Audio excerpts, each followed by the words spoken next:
Salut les pintouilleurs, bienvenue sur ce nouveau tuto de peinture qui sera dédié aujourd'hui à la peau. On me demande très souvent pourquoi j'ai pas encore de recette de peau sur ma chaîne YouTube. La raison elle est toute simple parce que tous les tutos peau que j'ai tournés jusqu'à présent, ils sont sur ma chaîne Patreon, c'est des exclusivités Patreon. Chaque mois, vous le savez, je le répète assez souvent, il y a une vidéo exclusive sur mon Patreon et c'est mes abonnés qui choisissent le sujet. Chaque mois, je leur propose 4 sujets, ils choisissent leur préféré, ils votent. Et en fait, depuis que je propose ça, depuis le lancement de la chaîne, chaque fois que j'ai proposé un tuto de peinture peau, c'est ce tuto qui a remporté les votes et du coup les vidéos sont restées des exclusivités Patreon. Du coup là-bas j'ai déjà montré une recette de peau, un peu passe-partout pour les gars, j'ai fait la peinture des visages aussi, plutôt masculin, j'ai fait un tuto pour les visages féminins. J'ai aussi fait une peau un peu plus foncée et aussi une peau black. Voilà, donc ça commence à faire pas mal là-bas. Donc celle-ci, écoutez, je l'ai pas proposée cette nouvelle recette, celle que je vais vous montrer aujourd'hui, je l'ai pas proposée à mes abonnés. Comme ça fera quand même une petite recette de peau sur ma chaîne YouTube. Je vais vous montrer exactement comment réaliser celle-ci. C'est pour de la figurine de jeu, vous allez le voir, c'est une recette qui est assez rapide, mais je trouve que le rendu, enfin le compromis entre le temps que j'ai passé dessus et le rendu final me semble tout à fait acceptable, tout à fait convenable. Donc c'est aussi pour ça que je voulais vous la proposer, parce que ce sera une très bonne recette pour du jeu. Voilà notre cobaye du jour, c'est un petit gars qui ira avec le médic dans mon escouade de commandement pour la faction SSU, toujours pour Dust 1947. Un grand merci à José qui m'a envoyé cette figurine et ses petits copains. C'est vraiment cool, merci à toi José. Si vous aussi vous avez des figurines ou des rabios qui traînent, qui ne vous servent pas, que ce soit pour Dust 1947, pour AT43, je cherche un petit peu de AT43 aussi en ce moment, ou pour d'autres jeux, n'hésitez surtout pas à me contacter, ça sera très utile pour les tutos. Celui-ci va me servir pour la peau. Je pense que je vous ferai un tuto sur le cuir, parce que là, et j'ai trouvé une recette aussi ultra rapide de cuir rouge qui, je trouve, fonctionne super bien. Donc le cuir, je le traiterai sur celui-ci aussi. Je vous ferai probablement aussi un petit tuto rapide sur comment traiter les éclaircissements sur une surface cylindrique. Voilà, à vue de nez, celui-ci devrait servir au moins pour 3 tutos. Donc encore un grand merci à toi José. Comme souvent avec mes tutos rapides, je vais utiliser un peu de peinture contraste pour les premières étapes. En l'occurrence, cette fois-ci, c'est du Guilliman Flèche que je vais passer comme un lavis sur l'ensemble de la peau pour rosir et commencer à ombrer les creux. Si vous n'avez pas ça, un lavis Cher, c'est H ailleurs évidemment, fera parfaitement l'affaire. J'avoue que ces peintures contrastes, moi, elles me bottent bien pour les tutos rapides parce qu'elles permettent, elles sont fortes en pigments en fait, tout en gardant une consistance qui permet de bien les travailler dans le frais. Donc c'est pour ça que je les utilise assez fréquemment. Là je vais bien tartiner, j'en mets partout. Ça permet aussi quand on le bourre comme ça, vous voyez sur le bord de la manche, j'ai déjà mon lining qui est fait. Je n'aurai pas besoin de le refaire. Là je vais quand même en absorber un peu. Voilà. Donc je vais faire le bras. Alors je vais peindre le visage pendant le tuto. Il est petit, il y a le petit chapeau, donc on va pas voir énormément de choses, donc je vais pas me focaliser dessus vraiment, mais je vous montrerai quand même au fur et à mesure comment ça avance de ce côté-là. Il y a une sorte de petite barbichette en plus.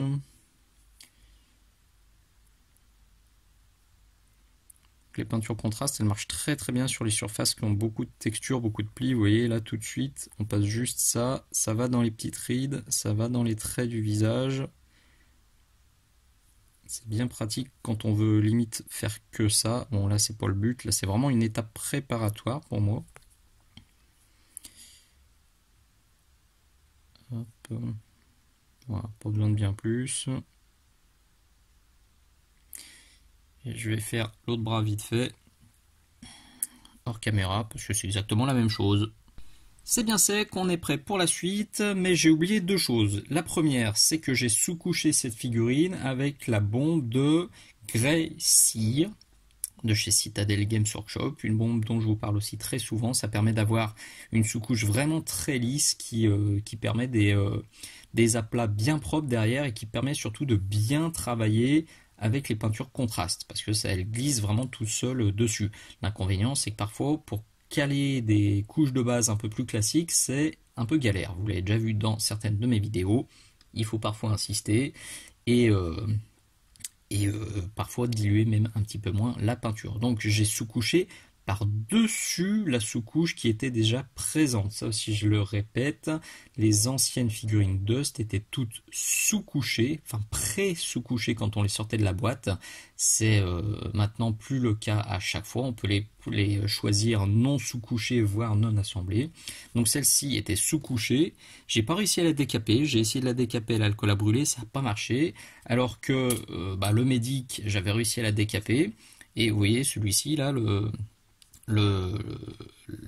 préposé à la radio, ça a très bien marché aussi. Donc bon, écoutez, j'ai quand même insisté, j'ai voulu sous-coucher par-dessus la sous-couche, et vous voyez, ça fonctionne très très bien. On voit pas la sous-couche, il n'y a pas de surépaisseur, donc ça roule sans souci. Donc ça c'est la première chose. Deuxième chose, j'ai oublié de dire aussi que j'étais comme d'habitude sur un pinceau Da Vinci Maestro. Là c'était du taille 1, mon vieux pinceau, celui que je vous présente de temps en temps, pour les lavis, pour les glacis, les trucs comme ça, les trucs un peu crado.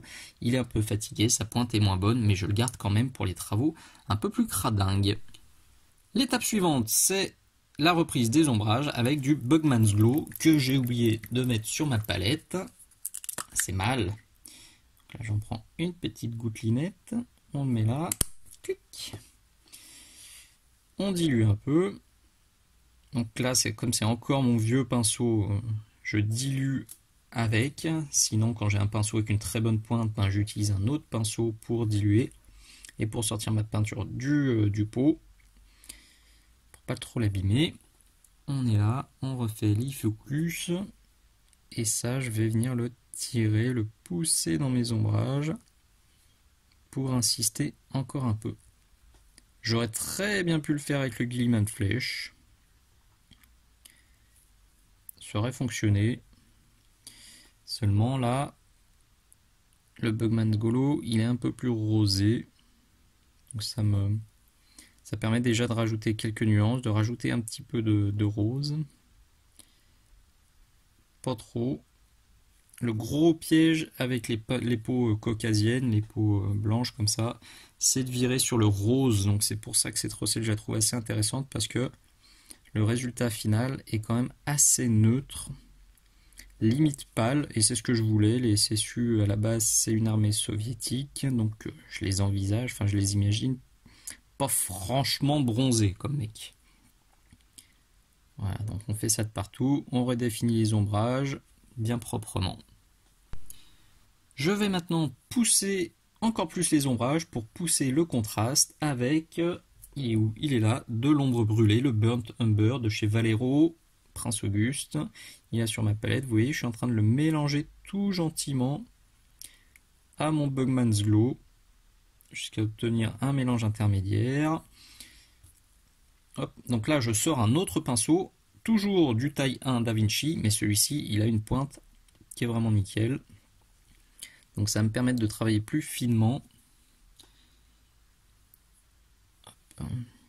et de booster mes ombres, principalement sur le bas. Je trouve pas ça assez foncé, j'en remets un peu.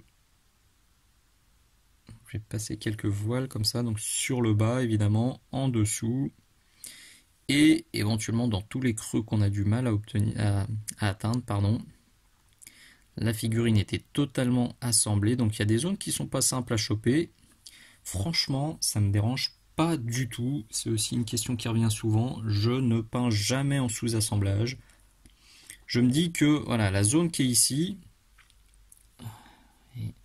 là, on a du mal à l'atteindre avec le pinceau, mais avant que quelqu'un la retourne pour aller voir si vous avez bien peint le dessous de bras, c'est que vraiment, le gars est tordu. Donc je me dis qu'un glacis un peu foncé, ça fera parfaitement le job. Pareil là-bas au fond, ouais, c'est galère. S'il n'y avait pas la chaudière, ce serait plus simple. Mais là, je vais bourrer un peu de noir, un peu de marron, un peu de poussière, et ça ira parfaitement. Faut pas trop se prendre la tête. Alors, faut se prendre la tête sur de la figurine d'expo, mais là, je suis sur de la figurine de jeu, voilà. Je le dis souvent, loin du pinceau, loin des yeux.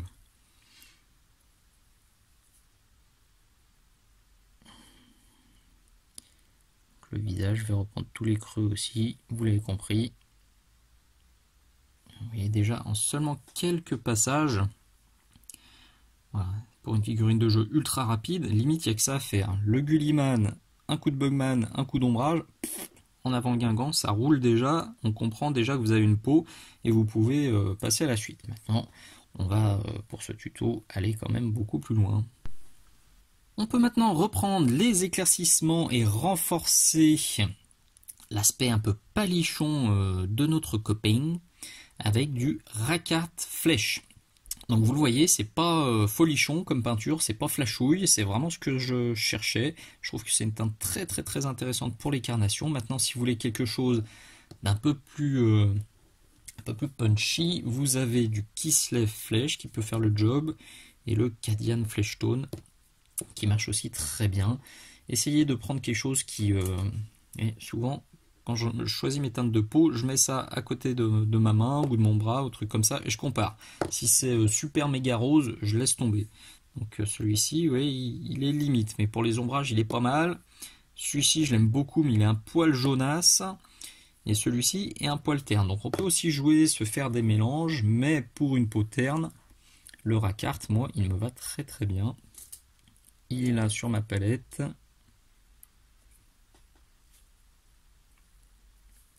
Et je vais pousser ça. Alors je vais pas totalement recouvrir mes zones claires.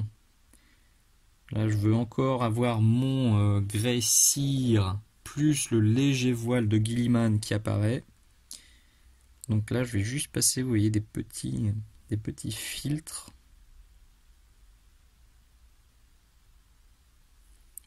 Sur le visage je vais y aller un peu plus costaud parce que les détails sont tout petit. Donc là je dilue à peine. Et je vais reprendre les pommettes, un peu le menton. Alors le menton je vais lui ficher la paix parce que de toute façon je vais lui faire une barbe naissante. Et là je reprends au moins les pommettes et le nez. Et puis sur le bras ça va être tout le haut. Alors, sûrement quelques passages flous hein, lors de cette vidéo, je suis désolé, c'est toujours un peu plus galère quand on peint une figurine entière pour avoir un focus vraiment propre. Mais l'avantage c'est que voilà, on peut voir un peu le travail sur une figurine un peu plus dans sa globalité. C'est intéressant aussi. Voilà, je fais vraiment ça gentiment de partout et on sera bien.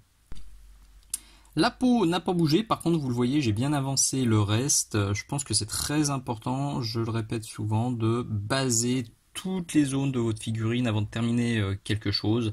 Quand je peins des rabios, c'est vrai que je me pose pas trop de questions. Là, je vais peindre toute la figurine et terminer la peau avant de faire la chemise et le reste, c'est une bêtise parce qu'il y a forcément un moment où on va déborder.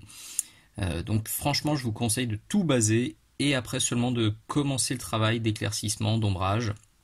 Et même souvent sur mes figurines, je fais pas toute une zone. Vous voyez, là j'ai fini celle-ci pratiquement. Il reste encore les ombrages finaux et les éclaircissements finaux. Je le ferai à la fin, quand vraiment tout le reste sera fait, histoire de pas glisser. Vous voyez, là j'ai fait une belle trace noire bien cradingue sur le bras quand j'ai basé le canon. Donc bah voilà, avant de passer à la suite, je suis bon pour rattraper cette petite boulette. Donc faites pas comme moi. Basez bien toutes les pièces toutes les zones de votre figurine. Ça vous permet de voir si le schéma de couleur fonctionne et voilà, ça vous permet aussi de barbouiller vos couches de base sans vous poser de questions si les zones d'à côté sont terminées. Avant d'éclaircir plus, je vais rajouter quelques nuances pour ajouter un petit peu de vie, pour rajouter quelques couleurs subtiles sur cette peau, comme on a sur toutes les peaux humaines et autres. Pour ce faire, je vais utiliser, il est où? Eh ben il est où? Là. Du Castellan Green.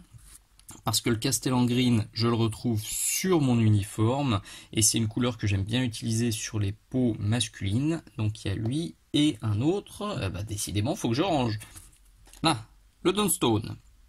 Donc le Dawnstone, je l'utilise aussi volontiers sur les hommes. Je l'utilise jamais sur les peaux féminines, mais sur les hommes, ça permet de faire un poil un peu court, une barbe naissante par exemple, un peu de pilosité sans forcément faire What mille poils. On peut rajouter quelques nuances de gris, ça rappelle des zones pileuses sans forcément trop en faire. Donc là, il faut y aller léger, surtout avec le vert, avec le Castellan, parce que si vous en mettez trop, on passe d'un homme à un homme super malade. Donc là, c'est juste un petit glacis comme ça, tiré ou poussé dans les ombres. Je vais pas en mettre 3 tonnes. Ce sera juste un passage.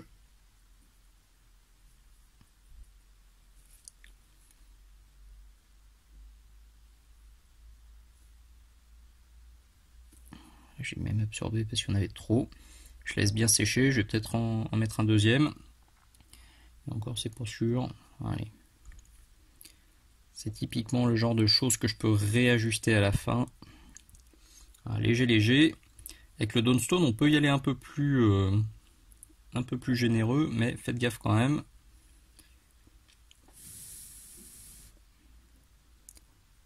Donc là, plutôt sur les avant-bras. Les zones où on a fréquemment des poils.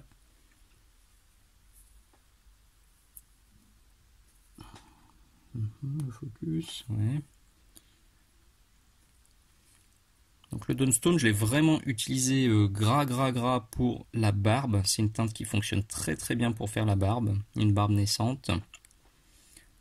Vu que là le gars a une moustache, j'ai fait une barbe assez prononcée. Je l'ai ombré un peu avec du noir s'il fallait. Et j'ai aussi rajouté quelques éclaircissements très légers de verdigris, parce que là aussi le verdigris, on le retrouve sur mon chapeau, on le retrouve dans mon tissu. Tout ça, c'est pour avoir un rendu assez harmonieux, assez homogène.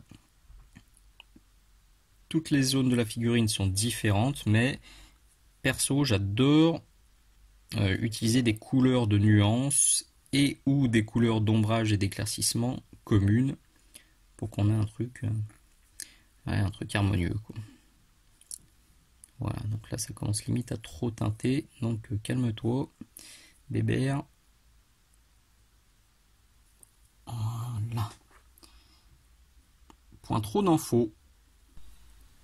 J'ai la teinte de peau un peu blafarde que je voulais, c'est vraiment ce rendu là que j'aimais, et le Dawnstone apporte beaucoup, ça donne de la, un peu de la rugosité, un peu de force, un peu de vécu à la peau, donc c'est une teinte dont j'use et j'abuse sur les mecs. On va encore éclaircir un petit poil en ajoutant du off-white, du blanc cassé à notre racard de flèche. Les deux sont là sur la palette. Oui, je vais me faire un mix des deux. Alors il y a déjà un mix des deux parce que j'ai fini le visage. J'avoue, je fais pas de méga zoom sur le visage parce que les yeux étaient pas super bien sculptés. Donc j'ai un petit peu triché, j'ai caché la misère avec l'ombre portée du petit chapeau. D'ailleurs, voilà, pour renforcer un tout petit peu la chaleur sur le visage, j'ai mis quelques glacis très légers de mes fistons raides. Et je crois, ouais, d'ailleurs j'en ai mis un petit coup sur le coude, limite un peu trop. Et sur l'autre coude ici, on a un peu l'impression qu'il s'est cogné, donc ça j'atténuerai ça un tout petit peu. Donc là on est sur un mélange à peu près 50-50, je pense qu'il ne faut pas monter plus sur un homme, souvent les peaux féminines je les fais plus claires, donc je monte jusqu'au off-white pur, mais là je pense que sur un gars Ce mélange 50-50 devrait suffire. Donc on y va, on décharge bien. On essaye de voir où se cale la lumière. C'est par là.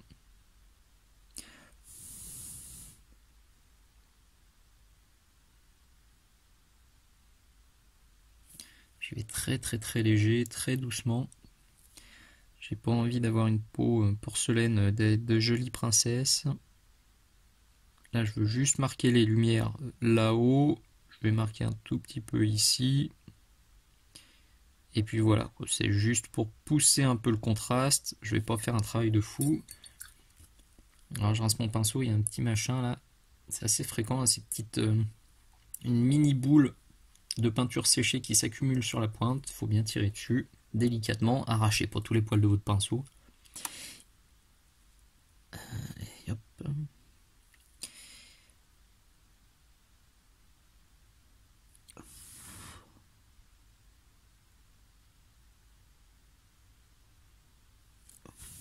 Voilà, donc je vais rehausser un petit peu ici, là. Le haut de l'avant-bras. Bon, je vais bosser un peu l'arrière, mais vraiment ça va être léger à l'arrière. Ça reste de la figurine de jeu, j'ai pas envie d'y passer 107 heures. Il reste encore pas mal de boulot.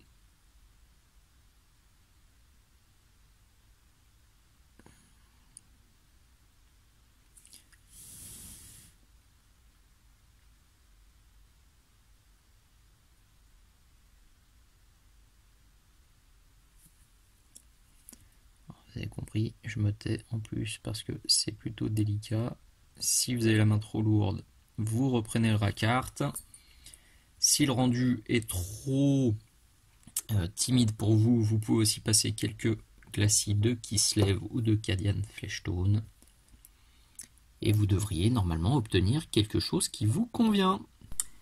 Et nous voilà au bout de ce nouveau tuto. Si on sort son copain, on est bon, on est bien sur la même recette, on est bien sur la même base de peau.